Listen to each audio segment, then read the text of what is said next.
Hi అండి. నమస్తే అందరికీ. ఈరోజు నేను జొన్నలతో చేసిన అట్లండి. చాలా హెల్త్‌కి మంచిది అండ్ టేస్టీగా కూడా ఉంటాయి. ఒక్కసారి మీరు కూడా ప్రాసెస్ చూసేయండి. దీనికోసం జొన్నలు తీసుకున్నానండి. పచ్చ జొన్నలు. దీన్ని ఒక గ్లాస్ వేసుకోవాలి. ఈ కొలత నేను చెప్పినట్టుగా వేస్తే మీకు పర్ఫెక్ట్‌గా వస్తాయి. ఒక గ్లాస్ జొన్నలకి 2 గ్లాసుల బియ్యం వేసుకోండి. నేను రేషన్ బియ్యం తీసుకున్నాను. అవైతే బాగా జిగురుంటాయండి.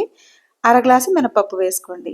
ఇవి కొలతలు కరెక్ట్‌గా సరిపోతాయండి. పొట్టు మినపప్పు ఉంటే అది కూడా వేసుకోవచ్చు. ఒక గుప్పెడు పచ్చిశనగపప్పు, కొన్ని మెంతులు వేసుకోండి. రుచి చాలా బావుంటుంది పచ్చిశనగపప్పు వేయడం వల్ల. దీన్ని ఇప్పుడు మనం శుభ్రంగా ఇలా నీళ్ళతో 2-3 సార్లు కడగాలండి. వీటిని మనం ఎంత వారంలో ఒక్కసారైనా ఇలా బ్రేక్‌ఫాస్ట్ చేసుకొని తింటే హెల్త్‌కి చాలా మంచిదండి. మీరు ఒక్కసారి ట్రై చేయండి ఇలా. రుచి చూస్తే మీరే చెప్తారు. నెక్స్ట్ టైం మీరు మళ్ళీ ఇలానే ట్రై చేస్తారు. ఇప్పుడు వీటన్నిటిని కూడా మనం ఒక 8 అవర్స్ పాటు నానబెట్టాలి. నేను మార్నింగ్ నానబెట్టాను. ఈవినింగ్ కల్లా ఇవి నానిపోయాయన్నమాట. చూసారు కదా! ఇలా నానిపోతాయి. నానిన తర్వాత వీటిని మళ్ళీ శుభ్రంగా 2-3 సార్లు కడిగేసుకోవాలండి. దీన్ని మనం ఇంకా మిక్సీ పట్టుకోవాలి. బరకగా కాకుండా చాలా మెత్తగా గ్రైండ్ చేసుకుంటే ఇది పిండి కూడా మంచిగా ఫెర్మెంట్ అయ్యి మనకి దోసలు చాలా మెత్తగా వస్తాయన్నమాట. చూసారు కదా! ఇలా మెత్తగా ఉండేలాగా పట్టుకోండి.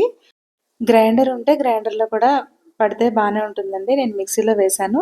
మనం మిక్సీలో ఎప్పుడైనా సరే పిండి వేసినప్పుడు చేత్తో ఇలా ఒక 5 నిమిషాల పాటు పిండిననేది మనం ఇలా మిక్స్ చేయాలండి. ఎందుకంటే దీంట్లో ఉండే వేడనేది తగ్గిపోతుందనమాట. మిక్సీలో పట్టిన పిండి ఎప్పుడైనా సరే వేడి జనరేట్ అవుతుంది. చేత్తో ఇలా కలపడం వల్ల మనకి పిండిలో ఎయిర్ అనేది ఫార్మ్ అయ్యి మనకి ఫెర్మెంటేషన్ అనేది బాగా జరుగుతుంది. నైట్ పట్టేసి పిండి మనం మూత పెట్టాం కదా! మార్నింగ్‌కి ఇలా పిండి అనేది పులుస్తుందండి.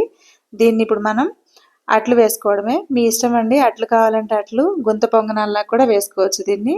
ఇందులోకి క్యారెట్ అన్నీ తురిమేసుకొని వాటిని గుంత పొంగనాలు చేసుకోవచ్చు. అది నెక్స్ట్ టైం ఇంకొక వీడియోలో చూపిస్తాను. ఇప్పుడు అట్లు వేసుకోవడానికి మనకి ఎంత పిండి కావాలో అంత తీసుకొని దాంట్లోకి ఉప్పు వేసుకొని ఇలా మనకి కన్సిస్టెన్సీ అట్లు వేయడానికి సరిపోతుందనుకుంటే ఓకే అండి. లేదంటే కొద్దిగా వాటర్ తీసుకొని దీన్ని మనం అట్లు వేసుకోవడానికి వీలుగా బ్యాటర్ లాగా కలుపుకోవాలి. ఇంక దీంతో అట్లు వేసుకోవడమేనండి. మందంగా వేసామనుకోండి అట్లు అనేవి మెత్తగా వస్తాయి. అలా కాదు క్రిస్పీగా కావాలి అనుకుంటే గనక బాగా పల్చగా వేసాము అంటే గనక మనకి క్రిస్పీగా వస్తాయన్నమాట. టేస్ట్ అయితే చాలా చాలా బాగుంటాయండి. హెల్త్‌కి కూడా చాలా మంచిది. మీరు కూడా ఒకసారి ఇంట్లో ట్రై చేసి మీ పిల్లలకి, పెద్దలకి మీరు వీటిని చేసి పెట్టండి. నచ్చితే గనక ఎలా ఉన్నాయో నాకు కామెంట్ చేయండి. వీటిని మీరు గనక ఎప్పుడైనా ట్రై చేసుంటే కూడా కామెంట్ చేయండి. వీటన్నిటిని కూడా మనం మార్నింగ్ బ్రేక్‌ఫాస్ట్‌గా వాడొచ్చు. లేదు అంటే గనక ఎవరైనా వెయిట్ మేనేజ్‌మెంట్ కోసం డైటింగ్ చేస్తుంటే గనక నైట్ టైం కూడా ఇవి తినడానికి ప్రిఫర్ చేయొచ్చనమాట. మీరు కూడా ఒకసారి ఇంట్లో ట్రై చేయండి. ఇది మనం ఏదైనా చట్నీతో ఏదైనా పర్వాలేదండి. నేను ప్రస్తుతానికి ఇంట్లో ఆవకాయ ఉంది. దానితో ట్రై చేశాను. Thank you for watching.